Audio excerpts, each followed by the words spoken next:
They found Father Vicente face down in the rectory garden at dawn, his lips stained black and his hands still clutching rosary beads. By noon, 3 more brothers had collapsed during Vespers. By nightfall, the mission bells rang for the dying instead of prayer. The Spanish authorities would later record it as fever brought by tainted well water, but the indigenous servants knew better. They had watched Sarah grinding oleander roots for 3 weeks, her face empty as stone, her hands steady as a surgeon's. They said nothing, not to the soldiers, not to the remaining priests, not even to each other. Some silences are acts of solidarity. The Mission San Miguel de Los Angeles sat in the high valley like a broken tooth, its whitewashed walls cracked by earthquakes and neglect. Smoke rose constantly from the kitchens where Sarah and 15 other servants prepared meals for 40 monks, visiting officials, and the converted faithful who worked the orchards. The chapel smelled of incense and mold. The confessionals were narrow wooden coffins where secrets rotted in the dark. Sarah's sister Rosa had entered one of those boxes on a February morning and never emerged whole.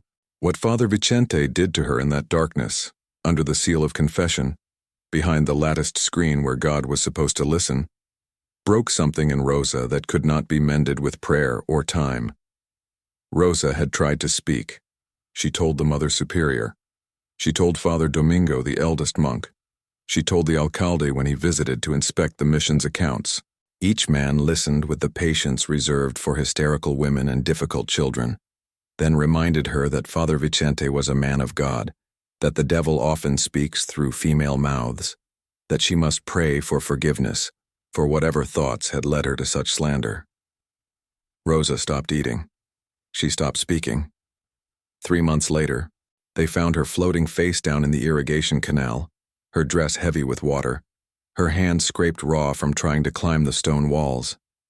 Sarah had held her sister's body while the monks sang prayers over the coffin they'd built too quickly. She felt Rosa's cold skin and thought, "This is what justice looks like when it comes from men who believe themselves closer to God than to consequence." That night, she did not sleep. She walked through the mission gardens where the monks grew medicinal herbs, foxglove for the heart, hemlock for coughs, oleander for beauty. She touched each leaf and stem, learning their shapes in the dark. By morning, she had decided to become patient. Vengeance, she understood, required the same discipline as faith. Daily practice, attention to detail, and the willingness to wait for the perfect moment to strike. The mission would remember Sarah as the quiet maid who scrubbed floors until they gleamed, who never missed morning prayers, who prepared the Father's meals with such care that they praised her cooking during Sunday benedictions.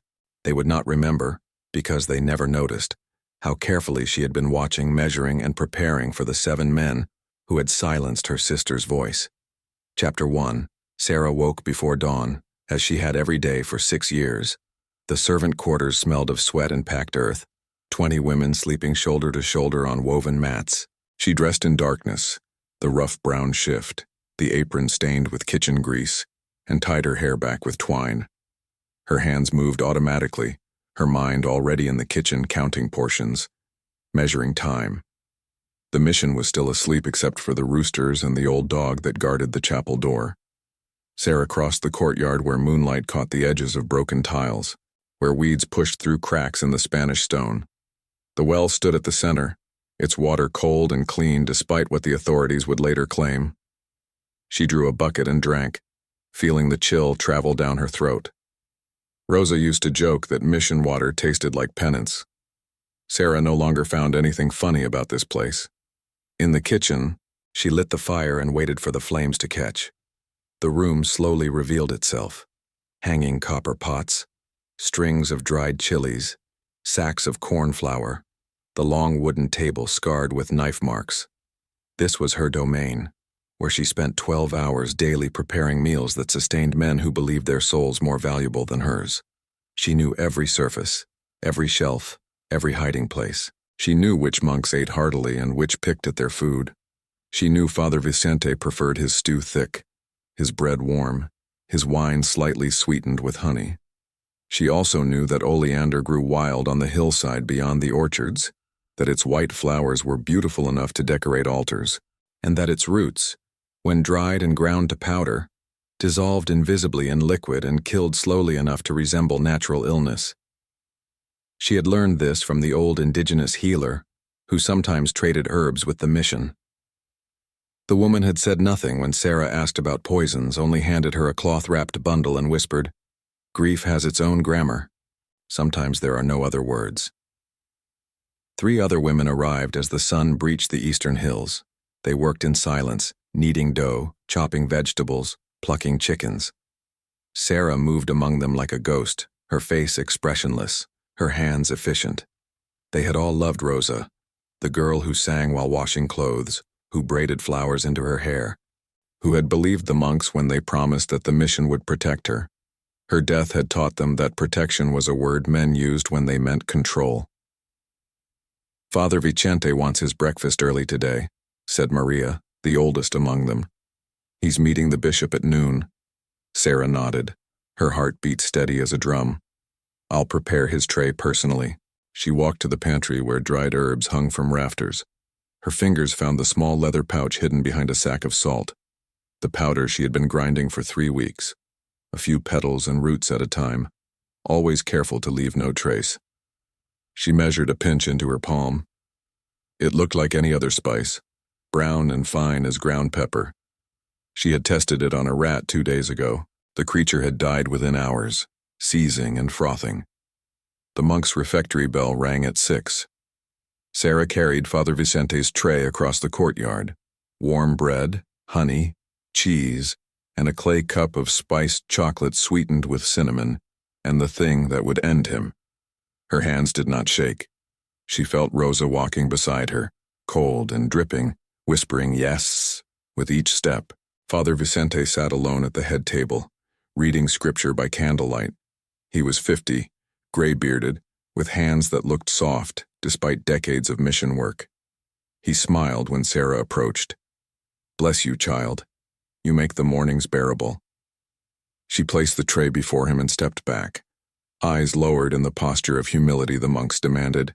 She watched him lift the cup, watched him drink deeply, watched him close his eyes in satisfaction.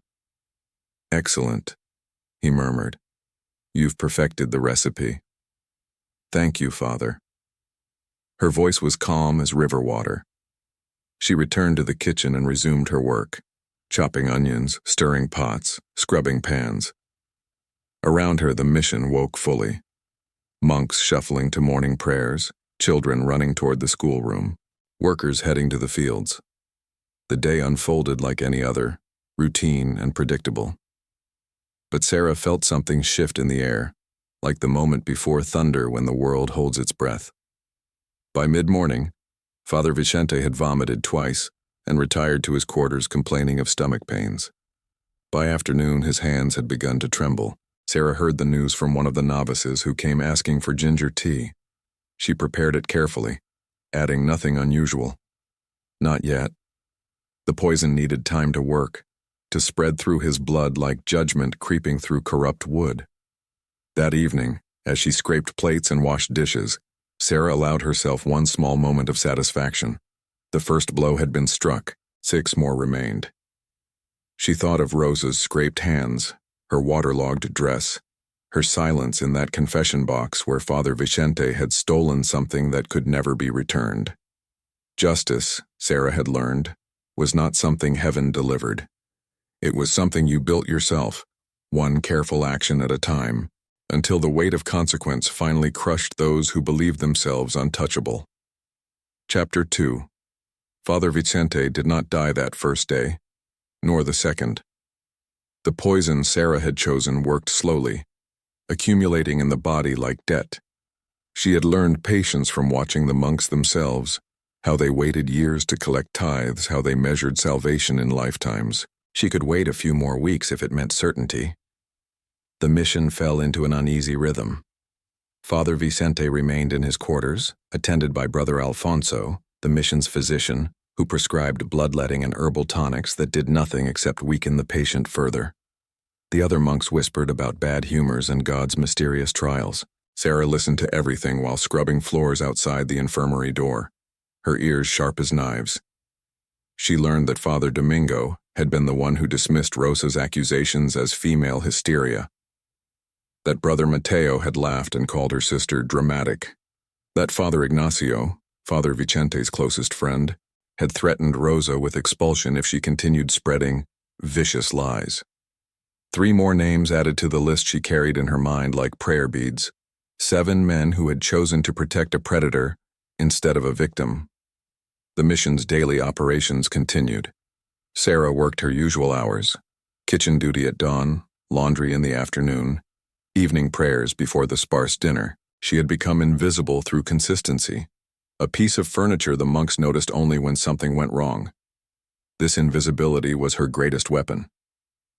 No one watched the maid who had served them for 6 years without complaint, who crossed herself at every bell, who never raised her eyes above floor level. In the evenings after the monks retired, Sarah walked the hillside where oleander grew. She gathered more roots under moonlight, wrapped them in cloth, carried them back to hide in the kitchen pantry. The other servants saw her coming and going but asked no questions. There was an understanding among them, unspoken but absolute. Some griefs demanded action beyond prayer. Maria cornered her one night near the well.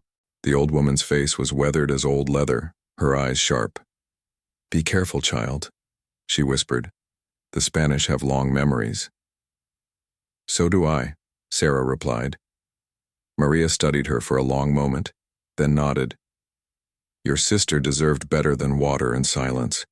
Yes, if you need help, I don't." Sarah's voice was gentle but final. "This is mine to carry."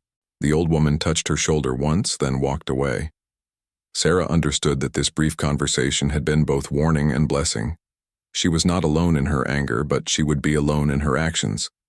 It had to be this way. What she planned could not stain anyone else's hands. Father Vicente's condition worsened gradually. His skin took on a yellowish tint. His breath came shallow and quick. Brother Alfonso consulted old medical texts and concluded that some foreign ailment must have corrupted the father's blood. The monks prayed over him in shifts, their voices echoing through the stone corridors like ghosts arguing with God. Sarah brought meals to the infirmary 3 times daily. She watched Father Vicente shrink inside his robes, watched his hands tremble when he tried to lift a spoon. She felt nothing. No satisfaction, no guilt. Only the quiet certainty that this was necessary. Rosa's body had been cold. Now his would be too. On the 8th day after the first poisoning, Sarah prepared Father Domingo's breakfast. The old monk who had told Rosa to pray for forgiveness instead of seeking justice. She measured the powder into his morning porridge, stirred it until it vanished, delivered the bowl with lowered eyes and murmured blessings.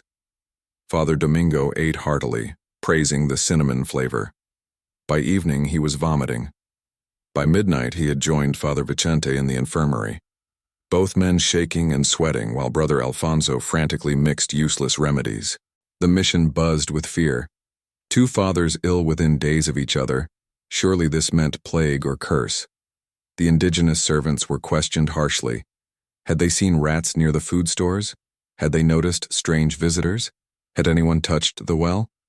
Sarah answered each question with wide-eyed confusion and perfect innocence.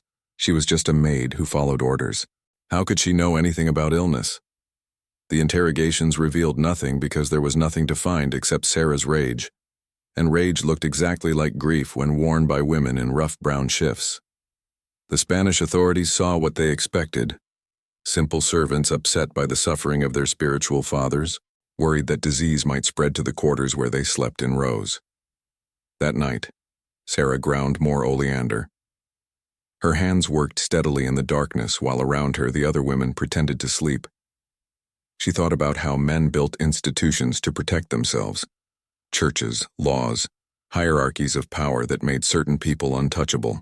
She thought about how those institutions crumbled when you attacked them from within, quietly, patiently, like water wearing stone.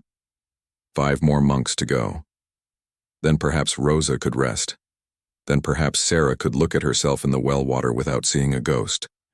If you're still watching, tell us in the comments where in the world you're watching from, and how this story found you. Chapter 3. By the third week, the mission resembled a hospital more than a house of worship.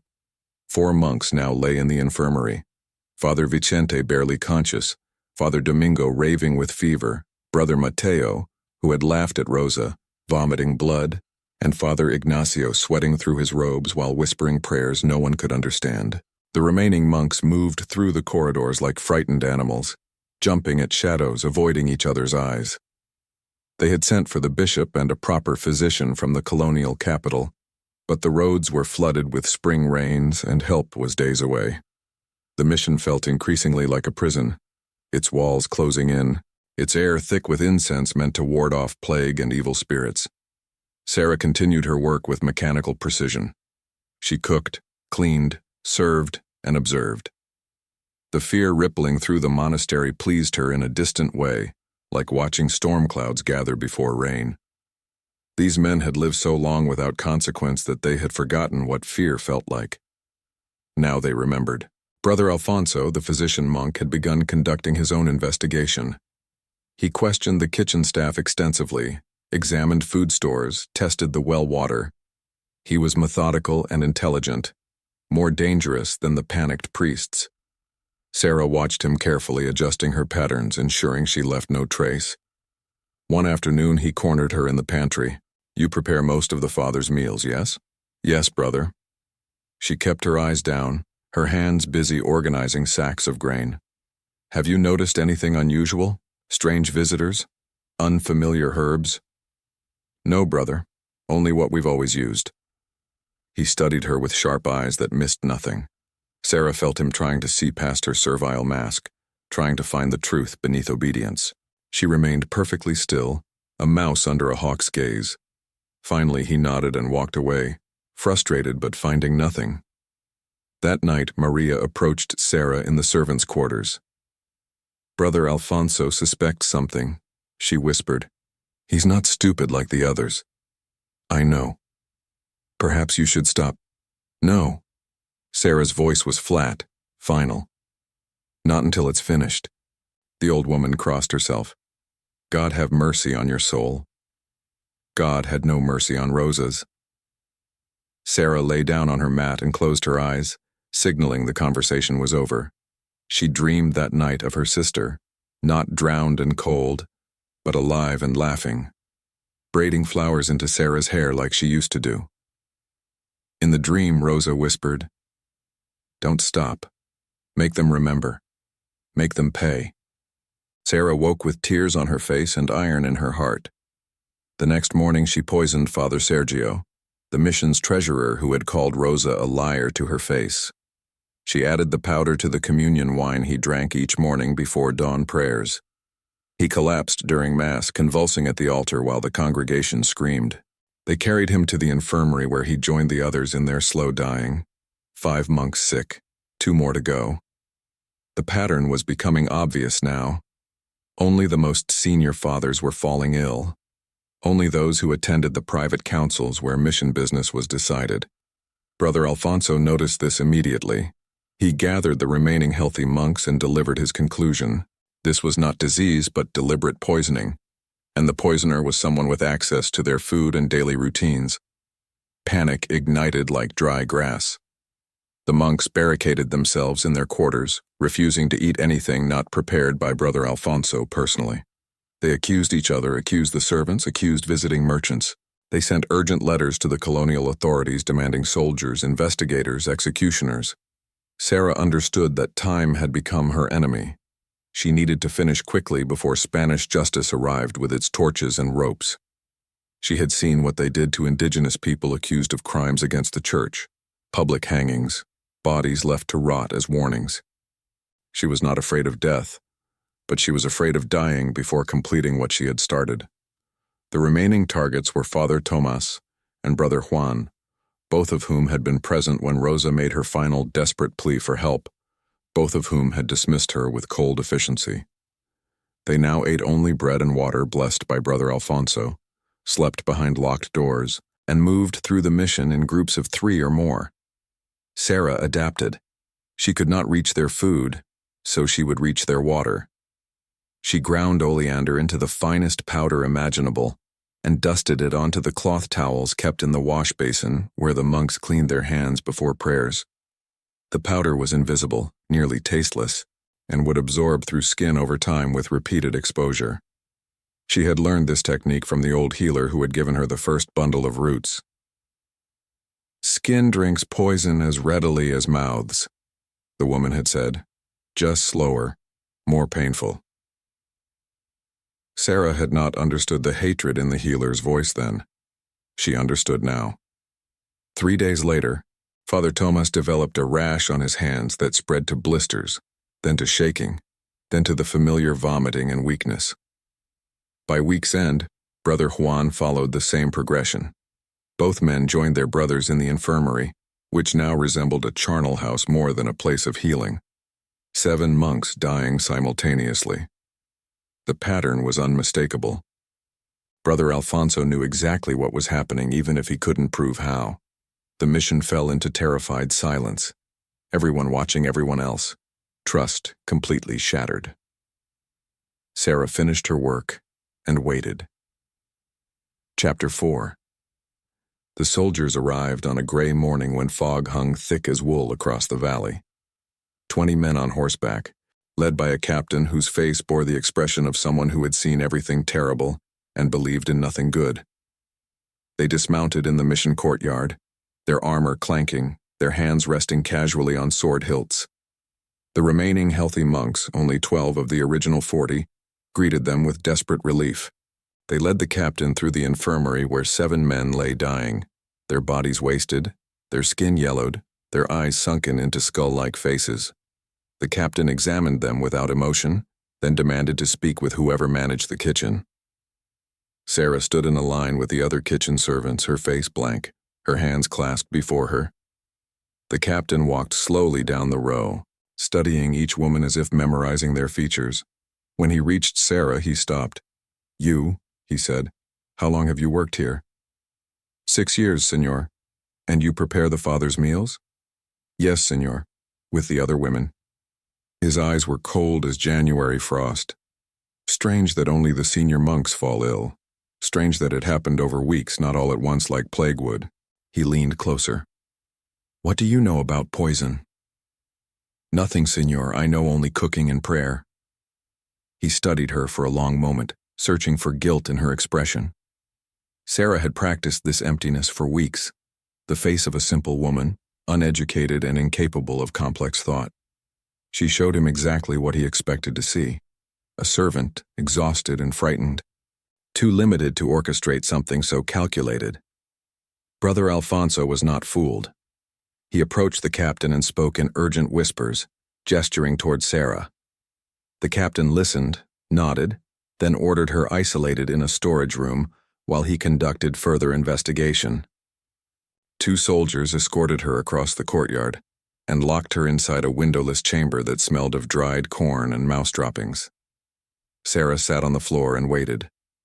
She had known this moment would come. She had prepared for it as carefully as she had prepared the poison. In her apron pocket, sewn into the hem where no one would think to look, she carried a small piece of paper wrapped in wax. On it she had written the names of the 7 monks in the single sentence, "For Rosa, who died unheard." The soldiers would find it eventually, or they wouldn't. Either way, the truth was now preserved in ink as well as blood. Hours passed. Through the thick door she heard fragments of interrogation, other servants being questioned, the pantry being searched, jars and sacks being examined. She heard Maria's voice calm and lying. Sarah is a good girl. Simple. She couldn't plan something like this. She heard the captain's frustration growing as he found nothing conclusive, only circumstantial suspicions. At nightfall the door opened. Brother Alfonso entered carrying a candle, his face haggard with exhaustion and rage. "I know it was you," he said quietly. "I don't know how, but I know." Sarah looked at him without speaking. "Why?" he demanded. "What did we do to deserve this?" She could have remained silent. She could have maintained her mask of ignorance. But something in his genuine confusion, his absolute inability to understand, broke her restraint. "You killed my sister," she said. "Rosa." She came to you for help and you called her a liar. She told you what Father Vicente did in the confession box and you protected him instead of her. She drowned herself because you made her believe she was wrong to speak truth. Brother Alfonso's face went pale. Rosa, the girl from last year. You remember her now. How convenient. Sarah's voice was knife-sharp. 7 men decided her suffering was less important than protecting a priest's reputation. 7 men chose institutional power over human mercy. So 7 men die. That's justice. That's murder. No, Sarah corrected. Murder is what Father Vicente did to my sister's soul. This is consequence. The monk stared at her as if seeing something incomprehensible, something outside his framework of sin and redemption. You'll hang for this, he finally whispered. I know. He left without another word. Sarah heard him reporting to the captain, heard the soldier's boots approaching. She reached into her apron and pulled out the wax-wrapped paper. When they opened the door, she held it out to the captain like an offering. My confession, she said. The captain took it, unfolded it, read the 7 names and the single sentence. His face showed nothing, but his hand trembled slightly. He had daughters, Sarah guessed. Maybe he understood more than he would ever admit. Take her to the main courtyard, he ordered. We'll hold the trial at dawn. They dragged her out into moonlight. The mission's remaining monks gathered like crows, their faces twisted with fury and fear. The 7 dying men had been moved to the chapel to receive last rites, some still conscious, others already slipping into death's cold embrace. Sarah knelt in the dirt where they placed her. She looked up at the stars and thought of Rosa's hands clawing at canal walls, Rosa's voice going silent, Rosa's body cold and unclaimed. She thought about how the powerful always believed their crimes would remain hidden, how they built systems to ensure their protection while calling it civilization. The captain stood over her. Do you have anything else to say? Only that she was innocent, Sarah replied, and you all knew it. Around her, the monks shifted uncomfortably. Some looked away. Truth, when spoken clearly, became a blade that cut through all pretense. Dawn would bring execution. Sarah was ready. She had done what needed doing. The rest was just formality, the spectacle of justice performed by men who had ignored justice when it mattered. Chapter 5. They built the gallows in the mission courtyard where Rosa used to hang laundry, where morning light caught droplets of water like suspended diamonds. Sarah watched from her locked room as soldiers hammered posts and tied rope, their movements efficient from practice. This was routine for them, another execution in a long series, another body to bury in consecrated ground, or leave for vultures depending on the crime. The trial began at dawn with perfunctory formality. The captain read the charges: murder by poison, conspiracy against the church, crimes against God and crown. Brother Alfonso testified about the progression of illness, the deliberate pattern, the suspicious timing. Several monks spoke about Sarah's demeanor, her access to food, her sister's death the previous year. They built their case piece by piece, each testimony another nail in a coffin already constructed. Sarah was not allowed to defend herself. Indigenous servants had no legal standing, no right to speak in their own defense before Spanish law. She stood silent while men decided her fate, just as they had decided Rosa's. The symmetry would have been funny if it wasn't so perfectly awful. The verdict was predetermined: guilty of murder, guilty of heresy for using poison, which was considered witchcraft, guilty of crimes against God's anointed servants. The sentence: death by hanging, body to be left exposed as warning to other servants who might contemplate rebellion. The captain pronounced it without emotion, a bureaucrat completing paperwork. But before they could lead her to the gallows, one of the dying monks, Father Vicente himself, demanded to be brought to the courtyard. They carried him on a litter, his body skeletal, his face gray as ashes. He could barely lift his head, but his voice still carried the authority of decades giving orders. Wait, he whispered. The crowd fell silent. Let her speak. Let her say why. The captain frowned. Your reverence? The law doesn't require. I'm dying anyway. Father Vicente coughed, blood flecking his lips. I want to understand. Before I face God, I want to know why this girl thinks my death was necessary. Sarah met his eyes. Even now, poisoned and dying, he looked at her as if she were a puzzle to solve rather than a human being he had wronged. She understood that he would die without truly comprehending what he had done. That his final act of seeking understanding was just another performance of power, a dying man's curiosity rather than genuine remorse. But she would speak anyway. Not for him, but for Rosa. Not for forgiveness, but for testimony. Your Reverence asked my sister to confess her sins. Sarah began, her voice steady. She went into that box believing God would listen. You listened instead. You listened and then you made her sin yours. You violated the sacred trust of confession because you could, because she was young and indigenous and powerless. The courtyard was silent as stone. Even the birds seemed to hold their breath. She tried to tell the truth afterward. She went to Father Domingo, to Brother Mateo, to everyone who was supposed to protect her. They called her a liar. They threatened her. They chose to protect you rather than help her. So she died believing she was wrong to speak, believing her suffering didn't matter. Sarah looked around at the assembled monks and soldiers. I poisoned 7 men because 7 men murdered my sister through silence. You want to call it justice when you hang me for killing 7. I call it justice too. Both can be true. Father Vicente closed his eyes. I don't. Remember your sister. Of course you don't. There have been so many, haven't there? So many girls who came seeking salvation and found only you. The priest's face contorted. Whether from physical pain or spiritual anguish, Sarah couldn't tell. He tried to speak again but only coughed, his body racked with spasms. They carried him back to the chapel where he would die within hours, never quite grasping what he had done wrong or why it mattered. The captain ordered Sarah to the gallows. They placed the noose around her neck, rough hemp against her skin. She looked up at the mission walls, at the chapel tower, at the hills beyond where oleander grew wild and beautiful. She thought about how institutions survived by forgetting, how powerful men protected each other through selective memory, how justice was something you had to seize yourself because no one would grant it freely. The other servants watched from their quarters. Sarah saw Maria in the back, her old face wet with tears. She saw the women who had worked beside her, who had loved Rosa, who understood exactly what this execution meant. If you fight back, you die. If you accept injustice, you die slowly inside. Either way, the system wins. But Sarah had learned something important in her weeks of patient poisoning. Systems are made of men and men can be killed. The institution might survive, but it would remember her.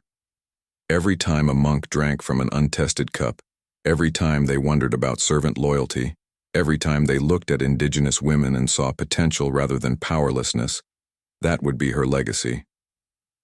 The captain signaled to the executioner.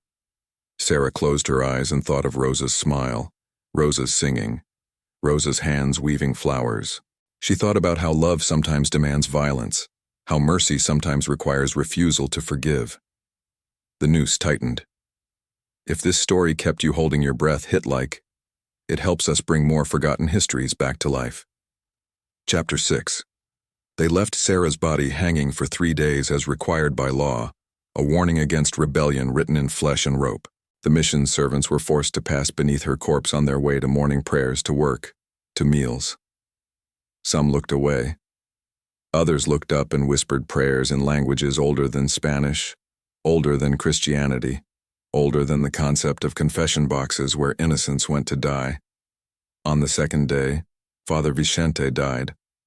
His body was prepared with ceremony, cleaned, dressed in finest robes, laid in the chapel surrounded by candles and incense.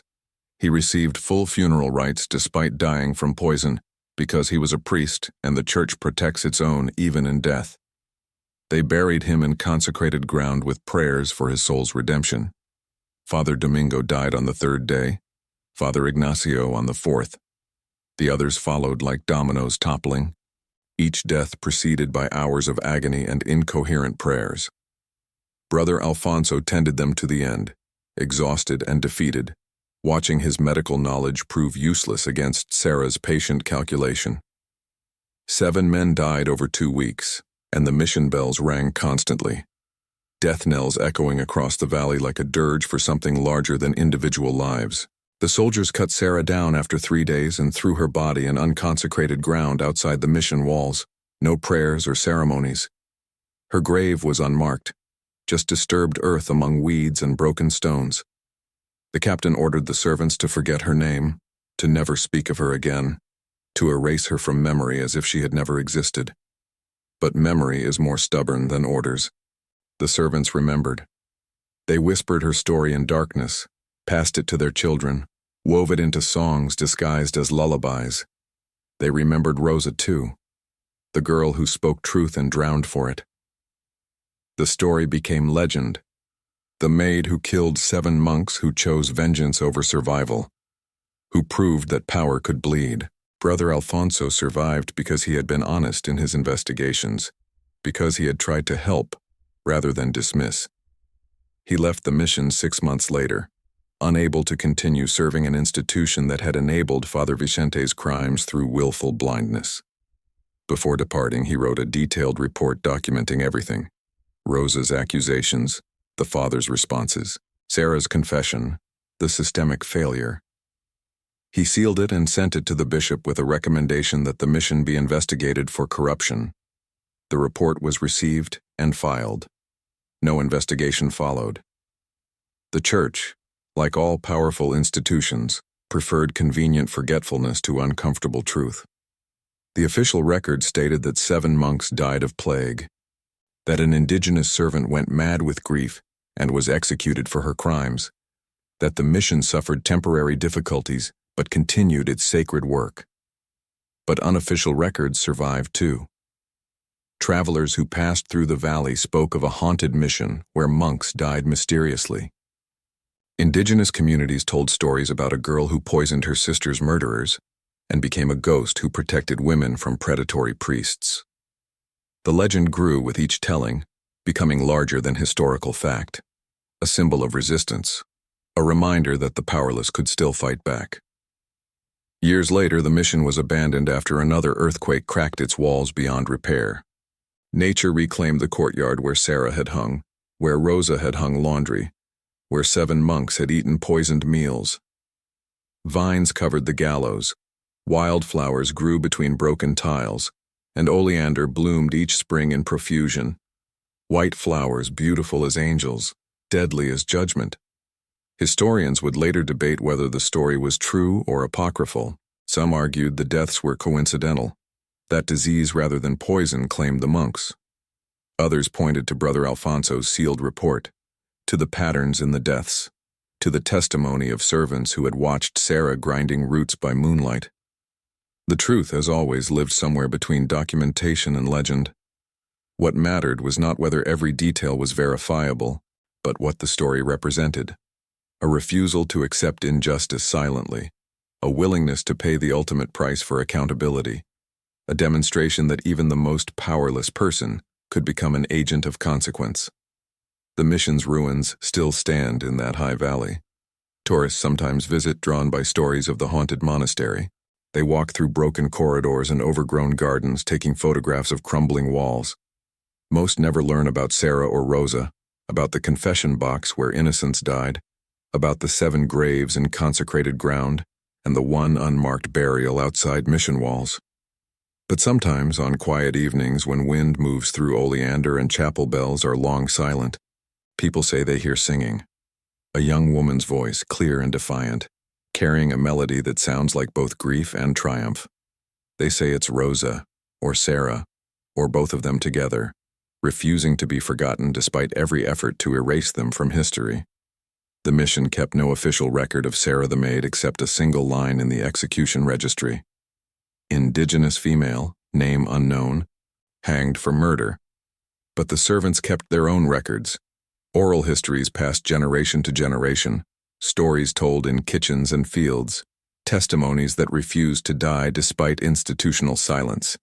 These are the stories that matter most, not the official histories written by powerful men, but the underground narratives of those who fought back, who paid terribly for their resistance, who demonstrated that human dignity cannot be permanently suppressed. Sarah's story survived because it needed to survive, because it spoke to something fundamental about justice and memory, and the refusal to forgive unforgivable crimes. The 7 monks were buried with ceremony and prayers. Rosa drowned unnamed in an irrigation canal. Sarah hanged for demanding that her sister's death matter. These are the facts as documented in church records and colonial archives. But truth is larger than documentation. Truth lives in the stories servants tell, in the songs indigenous women sing, in the flowers that grow over unmarked graves. Truth lives in the reminder that systems built on cruelty eventually face consequence, even if that consequence comes slowly, patiently, one carefully measured portion at a time. Sarah the Avenger died at 23, her body left to birds and weather. But her action, her refusal to accept that Rosa's suffering was acceptable collateral damage in the Church's civilizing mission, echoed across decades. Other servants remembered that vengeance was possible. Other women remembered that they were not powerless. Other victims remembered that silence was not their only option. This is why institutions fear stories like Sarah's, not because one maid poisoned 7 monks, but because her action suggested a template. Observe, plan, strike at the foundations of power. If one powerless woman could bring down 7 powerful men, what might happen if the powerless organized collectively? What might happen if they stopped accepting injustice as inevitable? The mission eventually closed because no monks wanted to serve there. The memory of 7 dead priests, all poisoned by someone trusted and overlooked, made the place feel cursed. The Spanish authorities tried to staff it with soldiers instead, but resistance grew. Servants refusing to work, indigenous communities refusing to convert, the land itself seeming hostile to occupation. Within 20 years, the mission was ruins. Within 50, it was legend. Within a century, it was a cautionary tale told by historians and folklorists. But for the people whose ancestors had worked there, whose grandmothers had known Sarah and Rosa, the story was never cautionary. It was aspirational. It was proof that justice could be seized even when institutions denied it. Sarah died believing she had failed. 7 monks killed, but the system unchanged. Her life ended.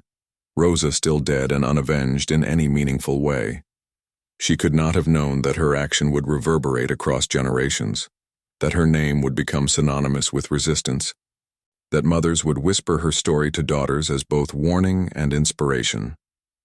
This is the final truth about vengeance. It rarely brings peace to those who execute it, but it can inspire those who come after. Sarah gained nothing from her revenge except the satisfaction of consequence delivered. But countless others gained the knowledge that even the most powerful institutions are vulnerable, that silence is not inevitable, that resistance is always possible if you are patient enough, careful enough, willing enough to pay the price. The mission bells are silent now. The confession boxes are rotted wood. The orchards are overgrown. But the story survives, passed mouth to ear, generation to generation, a reminder written in blood and oleander that some things are worth dying for, even when dying accomplishes nothing except testimony. Sarah the Avenger, the maid who poisoned 7 monks. Rosa, the victim, the girl who drowned unheard. 2 names, 2 lives, 1 story about how institutions destroy people and how people occasionally fight back with the only weapons available: patience, knowledge, and the willingness to become consequence incarnate.